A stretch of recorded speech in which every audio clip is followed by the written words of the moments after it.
Winning. I think Clay Spickelmeyer's 15-2, maybe? Come on. Why is everyone so good? He's 16. Nick Miller on the case. Yeah. If I say something incorrect, Nick Miller is just around He's just to correct right me. there immediately. Yeah. Clay Spickelmeyer won the Grand Prix last week, and he's 16. Got the young guard taking over Magic right now. Aaron going down to 5, so maybe not. Yeah. Maybe the old guard is going to stick strong a little longer. Tough road to hoe against the white human stack. Yeah, and actually, so what's interesting about this is because Aaron's going to be on 5 cards, unsure if he's on the player of the draw at this stage, but this gives Tom even more of an incentive not to walk into Languish. Sure. Because your opponent has less cards to work with, so, he's just not going to have to play into Languish, and Tom is on the play here. Sorrells will be looking at 5 cards. Looks like it's good enough as he's going to scry. Top card goes to the bottom. We're underway here in round number 8. The boss with a Town Gossip. One drop, that's lucky. Yeah, very lucky. Shambling vet there for Sorrells. The boss does have land number 2. You can see it. The question, of course, is just how does he want to go about doing things? And this is why you're going to see him pause a little bit. Yeah, and if he has multiple 1-drops here, which he does, a card like Kithian is especially good because it can transform ahead of Languish, and then he doesn't have to worry about that creature getting scooped up by Languish anymore. And I wouldn't be surprised, as Sorrells is going to play Caves of Koilos, you're going to see a transformation of Town Gossip Monger into Insighted Rabble, that this is all Tom deploys. I'm not sure if he needs to deploy anything else. Looks like he's going to. Yeah. Values Lieutenant, and this is a pretty good thing to deploy.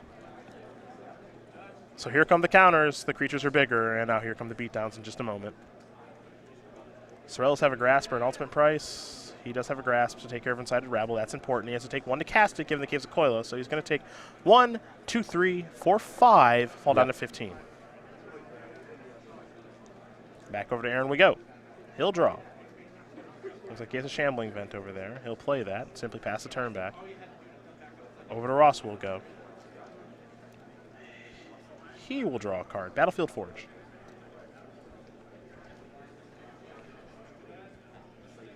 Does he want to play more threats? Looks like the answer is yes. There's Knight of the White Orchid. Counter there. Pretty good, the Knight. It's a heck of a card. Pretty good for this deck. Yeah.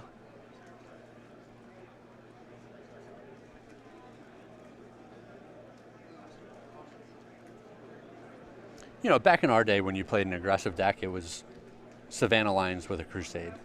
That's as good as it got. You know what I mean? You deploy your creatures. It was very honest. Yes. Maybe you had a Mother of Runes to protect them, whatever. Now, we look at Tom's deck, and it generates cards through these clues. It generates cards through the Knight of the White Orchid, and just doesn't seem to ever run out of gas. Obnixilis and Anguish on making for the last 2 draw steps there for Sorrells. 1 off a Hollow Moonlight, 1 for the turn. Yep, and he's all done here. He has to have land plus Languish to even fight in that game. Yeah. Anguish on making is not a card he can play at that stage of the game, so he concedes the game. Tom Ross very quickly up a game over Aaron Sorrells. White-Red Humans crushing it again over Black-White Control. Yeah. Tom making it look easy today, that's for sure, as he's going to take a look at the sideboards now. And we will start with Sorrells, who's got 4 Duress, 2 Thought Knots here, 2 Reality Smasher, 2 Linvala the Preserver, 3 Kalitas Trader of Get, a Quarantined Field, and an Ultimate Price. Yeah, we're going to see him bring in these Kalitas, probably bring in the Linvalas. They're a little slow, but as long as he can live that long, they're going to be great, and the Ultimate Price. Yeah, I mean, it's all about staying alive. Yeah. That's all. Pretty easy cards to sideboard out here. Hollowed Moonlight, that's nonsense. You can get that out of your deck.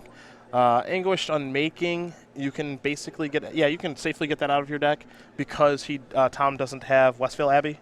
Well, even a card like Secure the Wastes. It's just too slow. Yeah, you don't want that gumming up your hand in the early turns, not having any impact, not having any utility. He can lose Transgress the Mind too. Yeah. You just don't have time to, first of all, it's going to miss a lot. Yeah, there's not a whole lot of things that's going to hit. And I think Sorrells is a pretty smart kid. He knows what Tom's up to. Yep. It's not. He's familiar with the SCG Tour of the circuit. Tom winning in Atlanta, so he knows that he's still on white-red. So that means you can expect the Needle Spires, the Reckless Bushwhackers. You see the 2 Gideons as well. Then there's 2 Stasis Snares, a Secure the Waste, a Griff Spoon, and a Silk Wrap. Yep. Yeah. So like you said, the lands, the Bushwhackers, the Gideons coming in. Probably the Secure the Waste and the Griff Boon will come in as well. It's pretty straightforward stuff, I think, here on both sides. I think both players know what's coming from the other player, and now it's up to their decks to kind of cooperate. Yeah. And for them to play well. So Sorrells is already shuffling up. I think he knows what he wants to bring in and out very, very quickly, as does Tom Ross. So game number 2 going to be underway here in just a moment. Sorrells will be on the play. We'll see if he can keep more than 5 for game number 2. In the meantime, we're going to talk about the feature match area, which you can join right now on Twitch. And with that, if you do become a subscriber, you get an exclusive subscribers-only chat, custom emoticons, and badges, and you get to decide the quarterfinals tomorrow at the conclusion of round number 15. 8 players are going to make it. You can decide which quarterfinal match we do watch. Twitch.tv/SCG Live is where you're watching. Become a subscriber and join the feature match area today. Only $4.99 a month. Yeah, it's on you guys, the fans, to avoid making us announce green-white token mirrors over and over in the top 8. Completely on you. Yes. Yeah. Please. We're asking really nicely. Yeah, I mean, yes.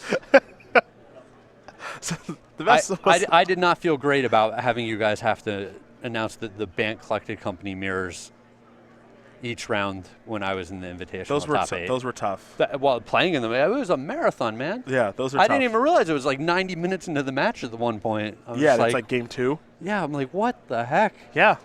I know, you see, our wonderful viewers, they have a sophisticated sense of humor, so they can turn the vote against us if they want to. For example, back at Grand Prix Miami last year, when we had the green-white devotion mirrors, I'm sure they would have voted for that. Sure. Because the just twisted sense of humor. Sam Black at 500 life, Michael Majors at 499 life, untimed, just please no. Please no. Yeah, I mean, you could just put down the headset and come back in 20 minutes. That was, look, I feel really lucky to do what I do for a living. Yes. With this, and of course. This is great. I love it. That's the only time where I questioned what I was doing with my life, where I couldn't like parse the battlefield because there was too much crap out there, and the life totals were so high that like our image wouldn't work, and we had to have a discussion as a team of like, hey, we need to make the numbers go higher than 100 because of this. Like it was too much. It was too much. I never ever want to have to cover that match again. Yeah, they were testing the limits of what Star City can cover on multiple ways. Of course, the match ended in a draw because Yeah. why wouldn't it? I think it may have ended in a 0-0 draw. I can't remember now. Can't remember. But when you get to the point where the best draw in your deck is a Teamer Sabertooth that you put in your deck to beat the mirror, there's a problem. Yeah. There's a problem. That's all I can say. Aaron going to take a mulligan here. One thing about this matchup, if we turn our attention back to this, Tom's going to be able to keep a very large range of hands because his deck just kind of does the same thing. It's super redundant. For Aaron, I'm not saying you have to mulligan for Languish, but if you don't have Languish, your hand had better be really good. Yeah, he's got to make sure he's got something to do on turns 2 and 3. Yeah. And then hopefully a Languish on turn 4. Like, I'm not surprised to see him take a mulligan. I think, your hand is going to start with 6 cards a pretty high percentage of the time. Unless you just have Languish, then it's fine. But I think a high percentage of the time, he just has to mulligan to 6 and find something that actually matters. Yeah. So he's going to look at 6 now.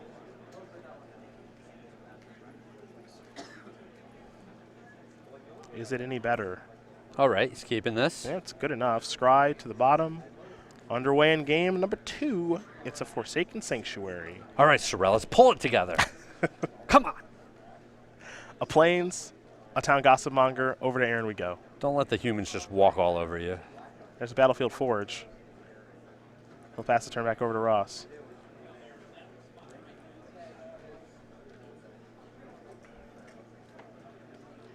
Tom, a little shoulder shrug. Couple ones. Kithian. Shrug, I just have everything. Yeah.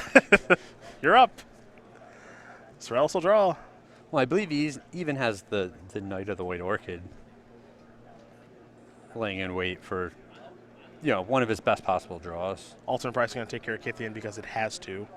Here's a transformation. Inside Rabble is going to show up.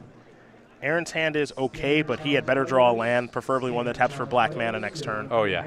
He's got Grasp of Darkness and Gideon in hand. Both those cards are pretty good, but he needs to be able to cast something next turn. Yeah, they're not that good if you can never play them. Yeah. Like most spells. Yeah. You're getting erased. Don't worry. Yep. Post-show. I got you. Here come the beatdowns. Ross will deploy a Knight of the White Orchid. He will go a searching. So good. Get a basic plains. Mana will no longer be an issue. Yeah, I think we'll see a Needle Spires here. Yep. Pass a turn back. Top of deck? No. Linvala. Pass a turn. Plains the draw. And now Tom's in a great spot because he doesn't have to deploy anything else. Yeah, he's in the driver's seat again. Yep. He's got a second red source in his hand so that Needle Spires can start getting fired up at some point. Plenty of pressure on the board. Doesn't have to play anything else now. An easy life. Yeah, he's got a mana. He's got something to dump mana into an Incited Rabble. There's one activation.